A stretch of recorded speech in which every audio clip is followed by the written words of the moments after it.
Assalamualaikum warahmatullahi wabarakatuh. Baiklah teman-teman, kami dari kelompok 13 kelas Indralaya hari ini akan memaparkan hasil diskusi kami mengenai materi kota dan wilayah belakangnya. Adapun tugas ini dibuat untuk memenuhi tugas mata kuliah ekonomi regional dengan dosen pengampu Bapak Deskoni SPD MPD dan Ibu Yuliana Faridatul Hidayah SPD MPD. Pada kesempatan kali ini, kelompok 13 beranggotakan saya sendiri, Melani Safitri sebagai moderator, bersama dua rekan saya, Anisha Zalfa Salsabila dan Irina Juleza Putri. Baiklah teman-teman, pada kesempatan kali ini saya Melani Safitri akan menyebutkan beberapa submateri yang akan dipaparkan pada hari ini, yaitu 1. Pusat pertumbuhan, 2. Hierarki perkotaan, 3. Metode menetapkan orde perkotaan, 4. Permasalahan dalam menetapkan orde perkotaan, dan yang kelima manfaat orde atau ranking perkotaan. Baiklah, di sini saya akan memaparkan mengenai pengertian pusat pertumbuhan. Konsep pusat pertumbuhan dilandasi oleh konsep ruang ekonomi atau economic space yang dikemukakan oleh Francois Perroux. Teori Perroux yang dikenal dengan istilah pusat pertumbuhan merupakan teori yang menjadi dasar strategi kebijakan pembangunan industri daerah yang banyak diterapkan di berbagai negara saat ini. Adanya pengembangan wilayah pada pusat-pusat pertumbuhan akan merangsang pertumbuhan ekonomi yang juga akan diikuti oleh pembangunan wilayah di sekitarnya. Karena pusat-pusat pertumbuhan dapat menyebabkan terjadinya spread effect atau efek sebar dari daerah kegiatan pusat pertumbuhan ke daerah sekitarnya, sehingga daerah sekitarnya juga dapat tumbuh dan berkembang. Nah, pusat pertumbuhan ini dapat diartikan dengan dua cara, yaitu secara fungsional dan geografis. Untuk secara fungsional, pusat pertumbuhan adalah suatu lokasi konsentrasi kelompok usaha yang karena sifat hubungannya memiliki unsur-unsur kedinamisan sehingga mampu menstimulasi kehidupan ekonomi baik ke dalam maupun keluar. Untuk secara geografis, pusat pertumbuhan adalah suatu lokasi yang memiliki banyak fasilitas dan kemudahan sehingga menjadi pusat daya tarik yang menyebabkan berbagai usaha tertarik untuk berlokasi di tempat tersebut dan masyarakat senang datang memanfaatkan fasilitas yang ada di kota tersebut, walaupun kemungkinan tidak ada interaksi antara usaha-usaha tersebut. Baiklah, materi selanjutnya akan dipaparkan oleh rekan saya, Irina Juleza Putri. Baiklah, selanjutnya saya Irina Juleza Putri akan menjelaskan mengenai ciri-ciri pusat pertumbuhan. Yang pertama itu adanya hubungan internal dari berbagai macam kegiatan. Hubungan internal sangat menentukan dinamika sebuah kota. Ada keterkaitan antara satu sektor dengan sektor lainnya. Karena saling terkait, jadi kehidupan kota menjadi satu irama dengan berbagai komponen kehidupan kota dan menciptakan suatu sinergi untuk saling mendukung terciptanya pertumbuhan.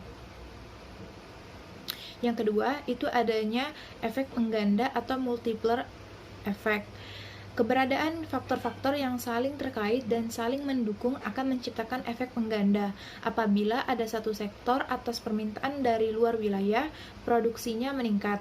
Karena ada keterkaitan mengakibatkan produksi sektor lain juga meningkat dan akan terjadi beberapa kali putaran pertumbuhan sehingga total kenaikan produksi bisa beberapa kali lipat dibandingkan kenaikan permintaan dari luar untuk sektor tersebut. Yang ketiga, ada konsentrasi geografis. Konsentrasi geografis ini dari berbagai sektor atau fasilitas. Selain bisa menciptakan efisiensi di antara sektor-sektor yang saling membutuhkan, juga meningkatkan daya tarik dari kota tersebut. Yang keempat itu bersifat mendorong daerah belakangnya. Hal ini berarti antara kota dengan daerah belakangnya terdapat hubungan yang harmonis.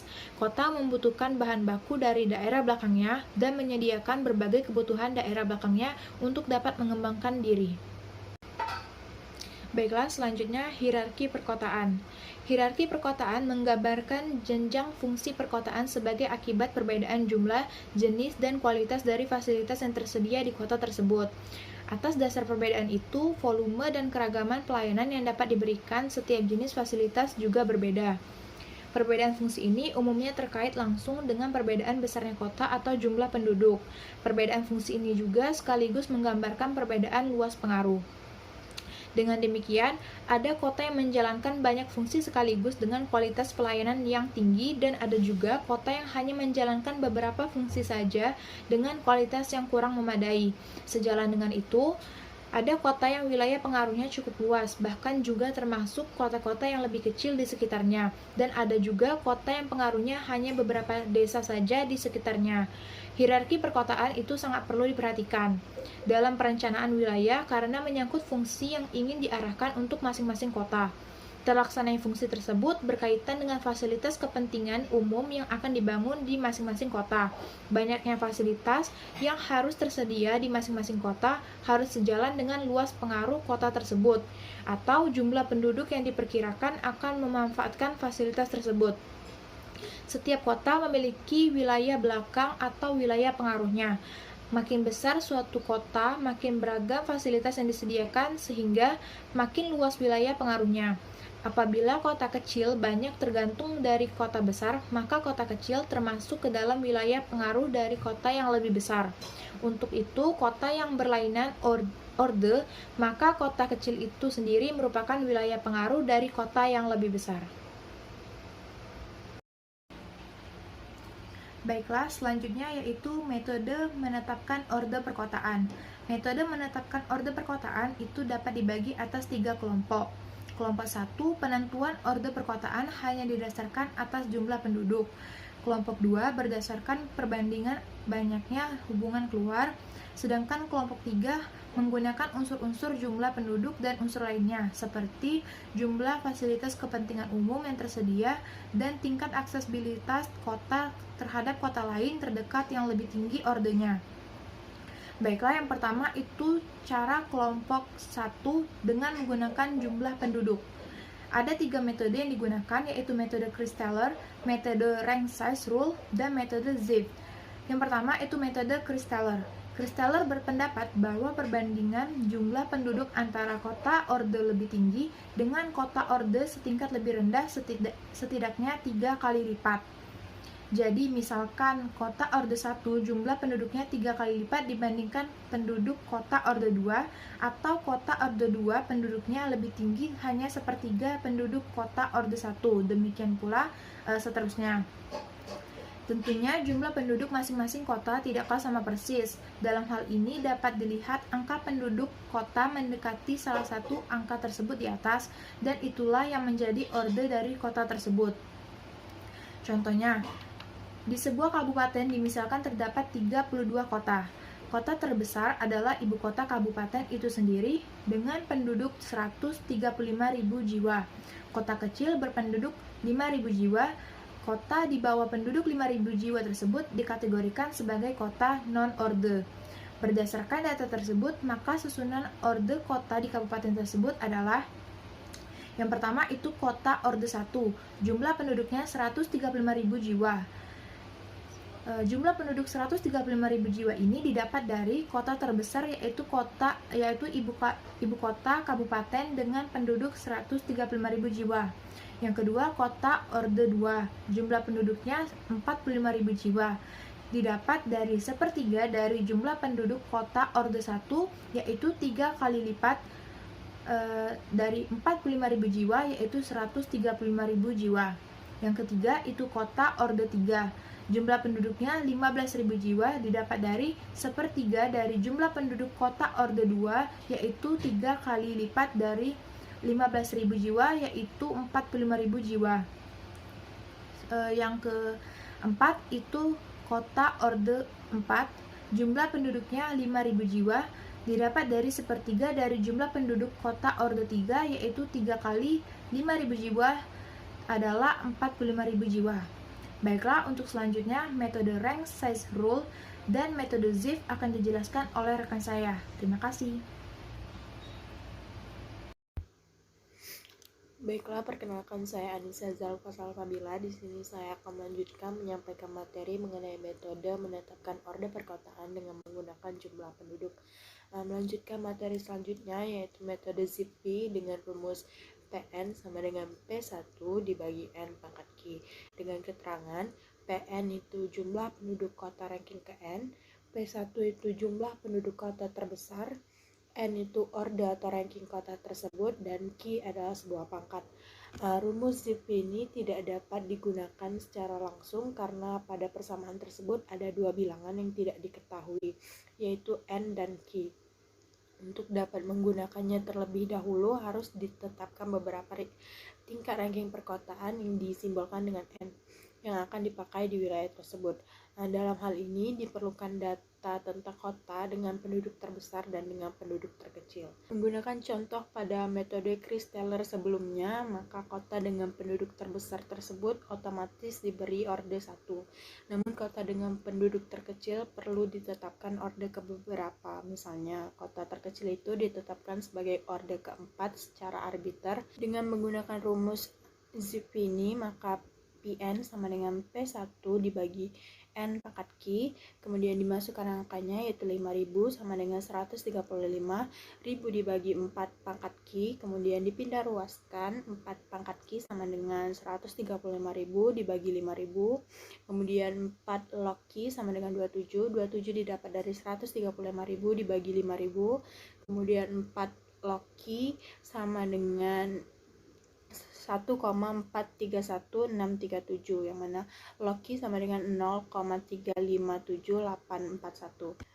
Kemudian diantilogikan, maka 1 sama dengan Q sama dengan 2,279507. Dengan demikian rumus Zipf menjadi PA sama dengan 135.000 dibagi N pangkat 2,279507.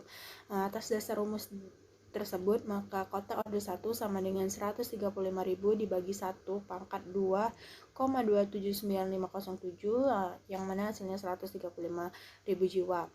Kemudian kota orde 2 sama dengan 135.000 dibagi 2 pangkat 2,279507 sama dengan 27.860 jiwa. Begitu juga dengan kota orde 3 dan kota orde 4.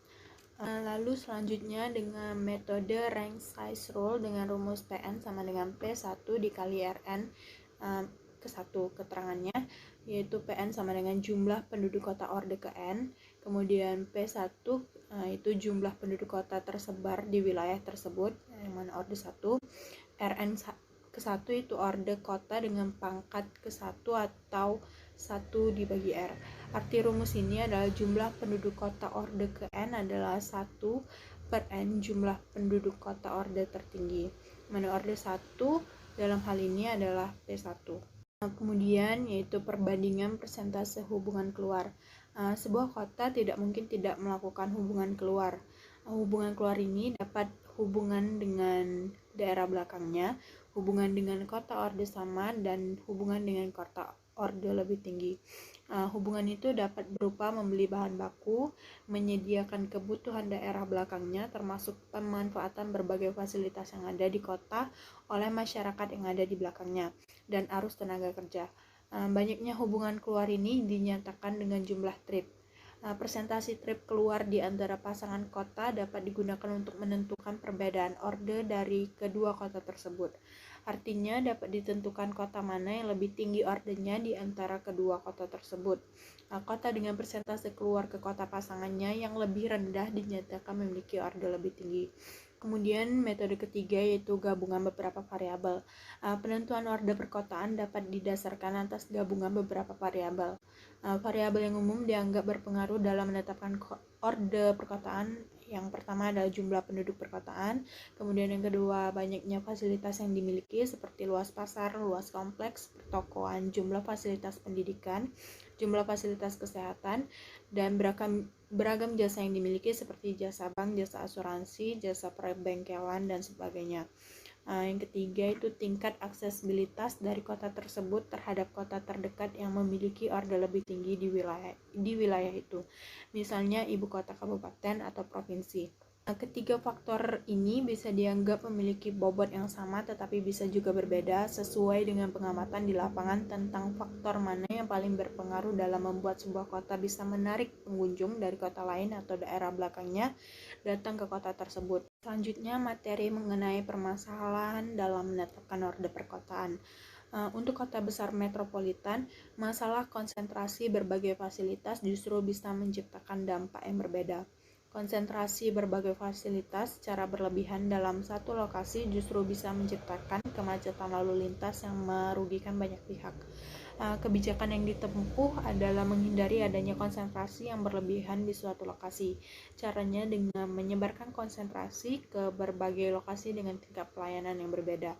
Jadi misalnya ada lokasi konsentrasi dengan tingkatan untuk melayani lingkungan perumahan, ada lokasi untuk melayani tingkatan satu kelurahan, ada lokasi untuk melayani tingkat satu kecamatan, dan ada lokasi dengan tingkatan melayani satu bagian kota, dan ada pula lokasi dengan tingkatan melayani seluruh kota dan regional. Makin tinggi tingkatan, makin beragam jenis jumlah kebutuhan yang tersedia. Kemudian permasalahan lain dalam menetapkan orde perkotaan yaitu jika kota-kota berdasarkan ordenya tersebar secara merata di seluruh wilayah dan tidak ada masalah menetapkan metode orde perkotaan. Namun seringkali terjadi tumbuhnya beberapa kota sedang atau kecil pada pinggiran kota besar. Kota-kota yang tumbuh pada pinggiran atau berdekatan dengan kota besar seringkali bukanlah sebuah kota mandiri melainkan sebuah kota satelit dari kota besar. Kota satelit sering hanya dijadikan sebagai tempat tinggal bagi penduduk yang aktivitas sehari-harinya berada di kota besar. Seringkali masyarakat kota satelit selain bekerja juga berbelanja, menyekolahkan anak, dan menggunakan fasilitas umum lainnya di kota besar, bukan di kota tempat ia tinggal. Dengan demikian, penyediaan fasilitas jenis tertentu di kota satelit bisa dibuat lebih rendah dari total kebutuhan penduduk yang tinggal di kota satelit tersebut. Mungkin itu saja yang dapat saya sampaikan kali ini. Maaf apabila saya ada salah kata dalam menyampaikan materi. Materi selanjutnya akan dijelaskan oleh rekan saya. Terima kasih. Selanjutnya mengenai materi manfaat dalam menentukan orde atau ranking perkotaan.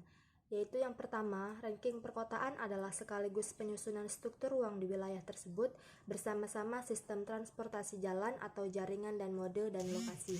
Yang kedua, ranking perkotaan dapat digunakan sebagai bahan untuk menyusun bahan, yaitu untuk menentukan jenis dan besarnya fasilitas yang perlu dibangun di kota tersebut sesuai dengan luas wilayah belakang dan pusat pertumbuhan. Yang ketiga, orde perkotaan bersama-sama dengan unsur pembentuk struktur ruang lainnya dapat digunakan untuk meramalkan bagian wilayah mana yang akan cepat berkembang. Yang keempat, mudah memonitor apakah terjadi perubahan bentuk hubungan antara kota orde yang lebih tinggi dengan kota orde yang lebih rendah. Yang kelima, sebagai bahan masukan untuk perencanaan perkotaan dan perencanaan pembangunan daerah, termasuk penetapan kebijakan tentang keseimbangan pertumbuhan antar kota dan antar kota dengan daerah belakangnya. Yang keenam, perlu diperhatikan kota-kota yang berada pada masa perubahan, jumlah penduduknya berada pada sekitar pertengahan antara orde yang lebih rendah dengan orde yang lebih tinggi. Baiklah teman-teman, berdasarkan pemaparan kelompok kami pada hari ini, maka dapat saya simpulkan bahwa pusat pertumbuhan dapat diartikan dengan dua cara, yaitu secara fungsional dan secara geografis, serta memiliki 4 ciri.